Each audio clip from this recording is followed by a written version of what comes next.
Farming, stewards of a healthy planet.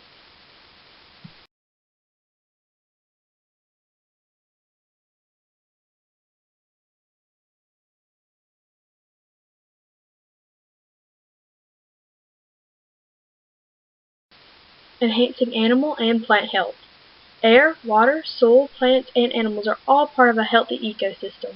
Farmers are the caretakers of these resources. Today's farm and forestry practices are reducing wind and water erosion, improving soil fertility, creating wildlife habitat, preserving biodiversity, and enhancing animal and plant health. There's more to a healthy planet than just the environment. People matter too. Thanks to the new varieties and technologies, farmers are producing larger quantities of more nutritious food and have accepted the challenge to feed 9 billion people by the year 2050. We cannot have a healthy planet with hungry people. Poverty and desperation can cause people to abandon sustainable practices in an effort to feed their families. Agriculture is combating this by increasing production and developing genetically superior varieties that are drought-resistant and fortified with key vitamins and nutrients. Overpopulation. It's a big deal. Farming helps not only with making the world a healthy planet, but it also helps feed millions of people every year. Overpopulation is a growing problem, and farmers are the ones who help feed the people.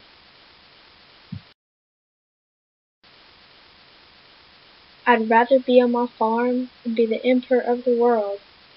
Saying these words from George Washington can show us just how long farming has been around and just how big of an impact farming can make on someone's life.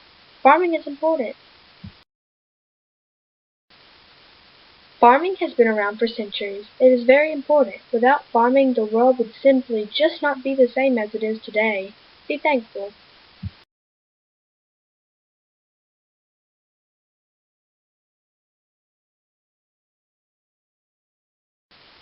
Growth in farming. All around the world there are so many types of farming. Each type contributes to the world in so many ways. In Alabama, there are 43,500 farms on 8.6 million acres of land. That's a lot. Importance of farming. Farming is so important to not only our state, not only our country, but our world. Without farming, the world becomes a scary place in our minds. Food would become almost a myth. Families would have very little food supply, and the grocery stores would be very low in stock. Soon enough, vegetables would no longer be around. Meat and even cannibalism would be found at this time of disaster. With that being said, there is an easy fix to farmers just all of the settling stopping and leaving the world hungry. Families could start their own farms and produce their own food. Farming has been around way too long and has helped us in so many ways. We must keep farming on a list of important things in today's world. Without farming, we wouldn't be able to go out and live the lives like we do every single day. Be thankful for the farmers that go out into those lonely fields and grow the food that fills our family stomachs.